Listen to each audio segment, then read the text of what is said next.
In this video, I'm discussing the 100 tips for life by Connor Barnes, where he's made a post about it, and I'm just going through it. If you have not watched the first episode, you can watch it over here. So this is the second episode, so a little change in location. Let's continue. Number 25. History remembers those who got to market first. Getting your creation out into the world is more important than getting it perfect. I would not fully agree with this, because not everybody wants to go for what history remembers because they want to be successful. So it's not always the case that those who go first to market are the best or they earn most of the profits or whatever it is. It's those who capture the most of the market actually.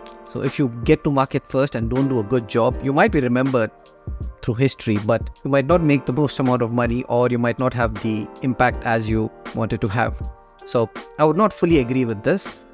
In terms of history remembering, yeah, probably true, but not in, there are other details to go as well. For the next one, are you on the fence about breaking up or leaving your job?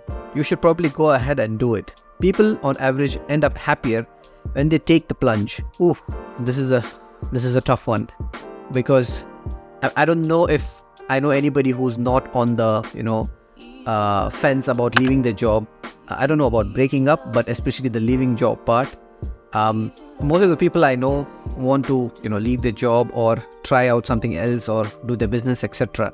So, and it's not easy taking the plunge. Yeah, that's another thing. Yeah, so I would not fully agree with this, because taking the plunge, just saying, Frigid, I just wanna jump. It's not always the best option. Not the best option, always the right option. Now 27. Discipline is superior to motivation. The former can be trained, the latter is fleeting. You won't be able to accomplish great things if you are only relying on motivation. I completely agree with this, because motivation is always fleeting. Yeah, as the author puts it.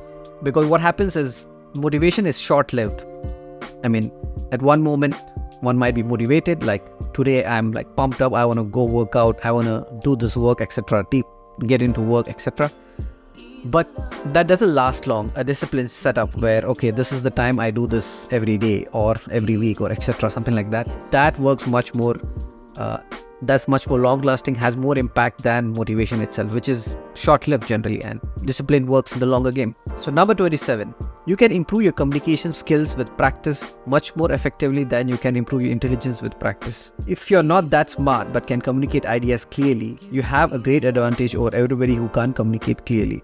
Yes, I agree with this. I completely agree with this in most scenarios, because having good idea is not just enough. You need to share it with somebody. You need to tell them what this idea is about. You need to communicate it clearly with them. So even if you have 1,000 good ideas and you cannot communicate them properly to somebody else, it doesn't lead anywhere. But if you can communicate clearly, and even if you have one good idea, that itself is enough, and you can collaborate with people, and then you can convince them to join you in anything, in whatever you're doing. Number 29.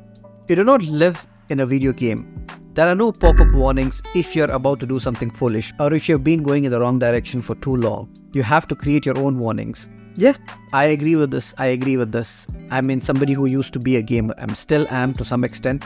I understand the analogy very well, because life doesn't come with warnings, or like the author put it, some pop-up warnings or instructions of what exactly you need to do. You need to sit down and figure out what you want to do exactly. Else, just the wind will take you wherever it takes you. Number 30. If you listen to successful people talk about their methods, remember that all the people who used the same method and failed did not make videos about it. This is completely true. So this is something called the selection bias. So basically, when we see, for example, movie stars, successful movie stars, so we only see the successful movie stars. We don't see the unsuccessful movie stars. And there might be thousands or hundreds of thousands of people who aspire to be, movie stars, who are right now having their corporate jobs or who are working at McDonald's or whatever, who didn't make it. But we only see the ones who make it and feel like that career is a glamorous one and where you earn lots of money and fame, etc. But the truth is, only a very small select people make through it, and they talk about it. They talk about their struggles and etc. And then we feel like, okay, if we do the same things, we'll reach the same place where they are at. But the truth is that there are thousands, if not hundreds of thousands, who have not made it and who have not, whom we have not heard about at all. So there is a huge selection bias when it comes to success in any aspect, in many of the fields. I would not say any field, because on average, for example, doctors or dentists, so they on average are successful. in the broadly speaking. I mean, the lowest earning dentist would still be doing well off, and the highest earning dentist obviously is good. So the median dentist would be very well off than the median aspiring actor. Number 31. The best advice is personal and comes from somebody who knows you well. Take broad spectrum advice like this as needed, but the best way to get help is to ask honest friends who love you. This is true, because the people who know you the most are the people who you spend the most time with, who love you the most. So they would give you the best advice. But this doesn't apply in all areas of your life, because they might not know some aspects of your life. Like, for example, they might not know about your career and what the ins and outs about the career might be, and they might not be well suited to give advice on that. But generally speaking, if they are aware of some aspects of your life, they are the best suited to give you advice. Number 32. Make accomplishing things as easy as possible. Find the easiest way to start exercising. Find the easiest way to start writing. People make things harder than they have to be and get frustrated when they can't succeed. Try not to. I wholeheartedly agree with this. And I've made videos about this as well. You can check out that over here. So where I talk about, just doing 2 minutes of a workout. Not even a workout actually, it's just tying up your shoelace and wearing your clothes. So it's as simple as that. Just make it as easy as possible to get started. Because once the ball gets rolling, the procrastination goes away and you just are involved in the activity, whatever it might be. You want to get in a better shape, you want to have a better relationship, whatever it is. So you have to do the small things, the minor things, the easiest things first, and then you can conquer the harder ones later on. Thing is, if you start with the hard one, with just motivation alone, like I'm going to work out for 2 hours today. Yeah, you might do it today, but it might not stick for the long term. But if you can just start with a small thing and be consistent, because smaller things are easier to be consistent at as well. That's what gets the ball rolling. I wholeheartedly agree with this advice. Number 33. Cultivate a reputation for being dependable. Good reputations are valuable because they are rare, easily destroying, and hard to build. You don't have to brew the most amazing coffee if your customers know the coffee will always be hot. I agree to this one. So reputation is basically somebody trusting you with XYZ. Yeah, they trust you to be good at your job. They trust you to be XYZ, and you build this trust over time. I would correlate reputation with trust as well. So they trust you to be a good friend and whatever. They trust you to be a good YouTuber and provide valuable content, hopefully. And once it's built, people trust you even if you slip up sometimes, and that's okay. Moving on. Number 34. How you spend every day is how you spend your life. Yes, this is true. This is completely true. So I would elaborate on this a little bit, because we all have this grand scheme in our minds how we want our life to be. We want it to be XYZ. We want to have $1 million. We want to have the best looking girl. We want to have this. We want to have a big mansion. We want to be disciplined. We want to have a good body. Now, all these things happen on a day-to-day basis. $1 million doesn't come overnight. You have to work on it. Your every day has to reflect it. So only then does it come out, in the long term. So I agree with this. Yes. How you spend every day is how you spend your life. Completely true. Let's move on to the next section, which is rationality. So point number 35. Noticing biases in others is easy. Noticing biases in yourself is hard. However, it has a much higher payoff. Yes, that's true. I would agree with this, because we are all creatures of bias, where, our past experiences give us a bias on how we do things. So we don't judge everything fairly. We do have an inherent bias, and identifying these biases in whatever aspects of our life is important, and it has a high payoff. I agree with this point as well. It's easy to notice bias in others but not in yourself. I find myself sometimes, seeing others and judging them, that the biases that they have, and not, looking into myself and having an introspection and understanding if I have a bias myself. And I agree with this point. Moving on to the next one. Explaining problems is good. Often in the process of laying out a problem, a solution will present itself. Yes, I agree. This is also related to the point where if you want to learn something very well, teach it to others, because when you prepare for the teaching, you're explaining the problem, or you are trying to make the other person understand. In that process, you also learn a lot. So that is true. That is 100% true, where, trying to explain a problem generally comes, brings out results, having a discussion about it, etc. So you have heard about talking to a rubber duck. A programmer talks to a rubber duck about their problems, and they go through their code, and then they just, the rubber duck doesn't do anything. It's just a personification so that there is somebody to listen to your whatever blabbering about the code, and it does debugs the problem on its own. Number 37. Foolish people are right about most things. Endeavor to not let the opinions of foolish people automatically discredit those opinions. This is true. I think what the author is trying to get over here is we should look at things or facts based on the facts itself, not, biasing heavily on where it's coming from. So you might, disagree with the person on many aspects, but if they say something which is true and to the heart it's true, and just because it's them saying it and you don't want to believe it, this is something we should try and avoid not doing. Facts are facts. Yeah. If somebody says 2 plus 2 is 4, and if they're the most foolish person ever and they're saying this, it doesn't make the fact that 2 plus 2 is 4 is correct. That's how it goes. And I would add the other point as well. So if you wholeheartedly support one person, like whatever they say is true, and there is no checks and balances on this person, it doesn't make sense to completely blindly follow anybody. So you have a public figure whom you follow often and you take them as your role model and everything, and whatever they say you wholeheartedly accept. You should have a little bit of criticism even on them to understand what's the thought behind this, etc. And in case you find it not plausible or foolish, you should try to analyze why it's being said, etc. Number 38. Have a plan. A time traveler from 2030 appears and tells your plan failed. Which part of your plan do you think is the one that fails? Fix that part. So basically what the author is telling here, I believe, is go through your plan thoroughly and find which fail. I wouldn't sit too much on this. This is a good mental exercise, I would say. It's not my cup of tea. Let's move on. Number 39. If something surprises you again and again, stop being surprised. Really? No, I wouldn't agree with the author on this. I don't know in what aspects the author is putting this like this. Like in terms of technology, for example, I'm always surprised by the level where AI is getting to. It's not, something I cannot, something I can stop being surprised by. If the author is telling something about behavior, where somebody's behavior is surprising me and again, like some bad behavior, then I should not be surprised. Maybe in that context, it could be true. Let's move on. Number 40. Should you freak out upon seeing your symptoms on the worst diseases on WebMD? Probably not. Look up the base rates for the disease and then apply Bayes' theorem. I completely agree.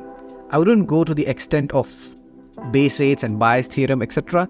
But I would not rely heavily on the results from WebMD, because anything you give, it just says heart attack, it says brain tumor, etc. And yeah, our mind tends to go to the negative on the first hint of it. So not the best place to research always. It's not something I would completely ignore.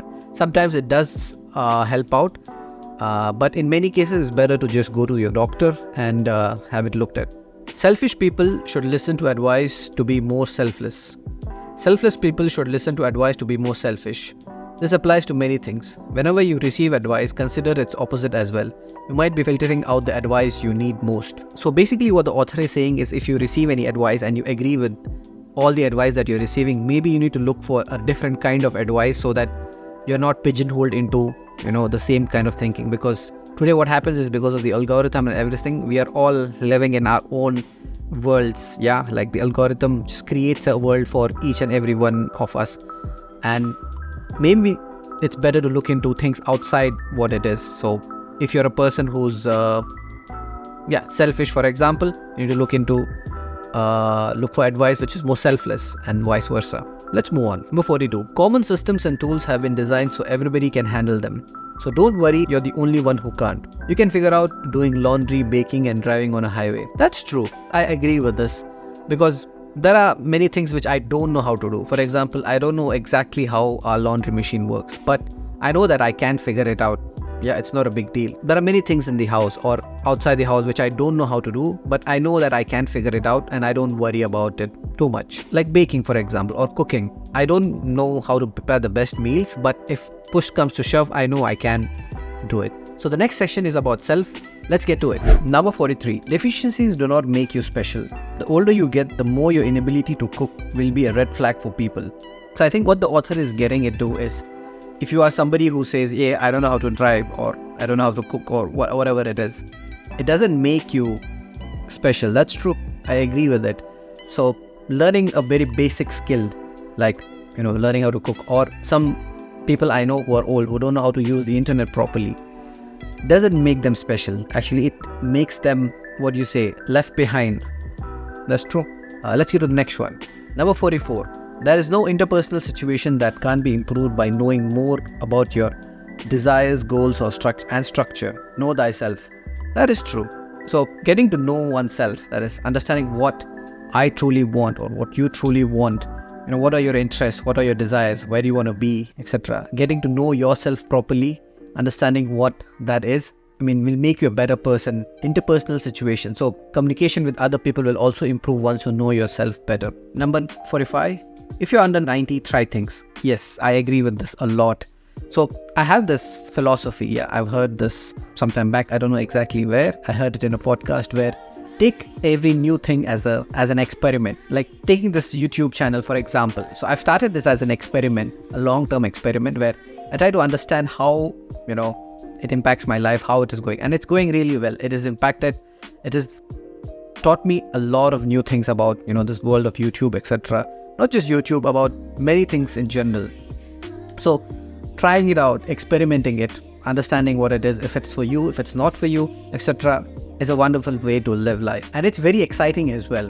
So I would definitely recommend this. Number 46. Things that aren't your fault can still be your responsibility. Yes, this is true. So I've learned this, the hard way multiple times, where some things which went wrong, not because of me, because of some external factors like weather or other people most of the times, or just some bad luck in general, it could be my responsibilities. Giving a simple example, like if my baby gets sick, it might not be my fault. Most of the time it's not, hopefully, but it is my responsibility to, take care of her, look at her needs, etc. So even though things might not be my fault or your fault, it might be your responsibility. Number 47. Defining yourself by your suffering is an effective way to keep suffering forever. Incels trauma. Yes, this is true.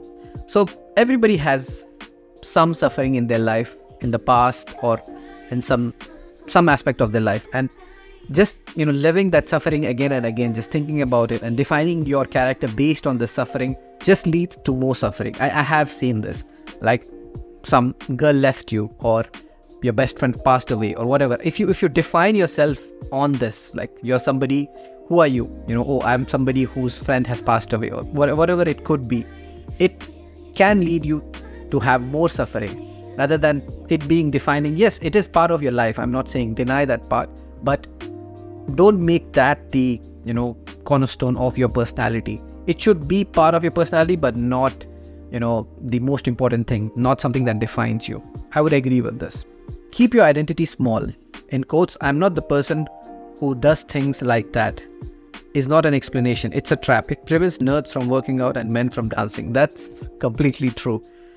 I'm not saying I'm immune to this. So I do sometimes fall into this, I'm not somebody who works out, or I'm not somebody who runs, or XYZ. So I'm not somebody, giving an example of somebody I know. It's like I'm not good with directions. Just saying that, multiple times, just train your brain just to say that, just believe that I'm not good at directions, and you just don't do it. So it is a trap. I agree with the author that it is a trap. And saying, bad things or saying some key aspects about your personality over and over again just makes it imprint more and more, and you just become that person. Generally, it's a negative thing. It's always good with the positive thing. Yeah, I'm good at driving, or I'm good at finding out solutions online, or whatever it could be. If you say something repeatedly, it becomes part of who you are. Number 49. Don't confuse doing a thing because I like it with doing a thing because I want to be seen as the sort of person who does such things. This is true. This is true. I wouldn't say it's always the case, because sometimes this external motivation, being seen as somebody who does it, is not always a bad thing, but it's not good on the long term, because you're doing it not for yourself but for somebody else. But in some scenarios, it is fine. I cannot think of an example, but I wouldn't completely agree with this. Majority of the cases, yes, doing something because for the pleasure of others, because somebody is seeing, or you want to be known as somebody who does that, is not the right way to do it. Number 50. Remember that you are dying. This it's very close to the heart. This is true. I've spoken about this in a previous video over here, that we are all, it's all temporary. This life is temporary. However we want to put it. If not now, at some point, yeah. If it's not now, it's going to be the cold death of the universe. Whatever it is, it's temporary. And living it that way is the right way to live. Just reminding ourselves about this thing, because we do get reminded about this from time to time when somebody close to us or some of our relatives, etc., pass away. So we are reminded about the temporary nature of this life that we have, and it's good to remember that. I agree with this. Number 51. Events can hurt us, not just our perceptions of them. It's good to build resilience, but sometimes it isn't your fault if something really gets to you. Yeah, I don't know what to make of this. I'll just leave it. The next one. 52. If you want to become funny, just try saying stupid shit in the right company until something sticks. I mean, it takes courage to do that, saying stupid shit. But yeah, I agree with this. Yeah, just saying out things and trying out what reactions you get. Yes, you can try to be more funny. Yeah, but I don't know if everybody wants to be funny. Now 53. So start defining your problem. Say out loud, everything in my life is completely fine. Notice what objections arise. Everything in my life is completely fine. Yeah, I'm just trying it out. There are a few objections. It's a good way. It's a good mental model to define what problems are there in your life. So I would suggest you to try it as well. Number 54. Procrastination comes naturally. So apply it to bad things. I want to hurt myself right now. I'll do it in an hour. I want to smoke right now. So in half an hour, I'll go have a smoke.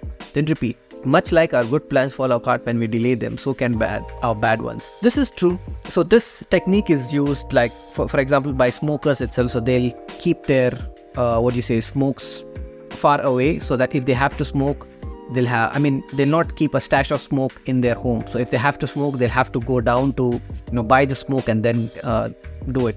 So this causes procrastination and them not doing it at all. So I would say, yes, this is true. It's not easy to do this always, but yeah, something that can work for you. Now 55. Personal epiphanies feel great, but they fade away within weeks. Upon having an epiphany, make a plan and start actually changing behavior. Yes, this is true. Like, you have an epiphany, like, I want to start this business. This is an excellent idea. I would also suggest just writing it down first so that it doesn't disappear away in your mind. So I would put it that way. Making a plan is actually changing behavior. It's easier said than done, but actually just writing it down somewhere just makes a lot of difference. Sometimes unsolvable questions like, what is my purpose and why should I exist, lose their force upon lifestyle fixes. In other words, seeing friends regularly and getting enough sleep can go a long way to solving existentialism. I hope I'm reading this correctly.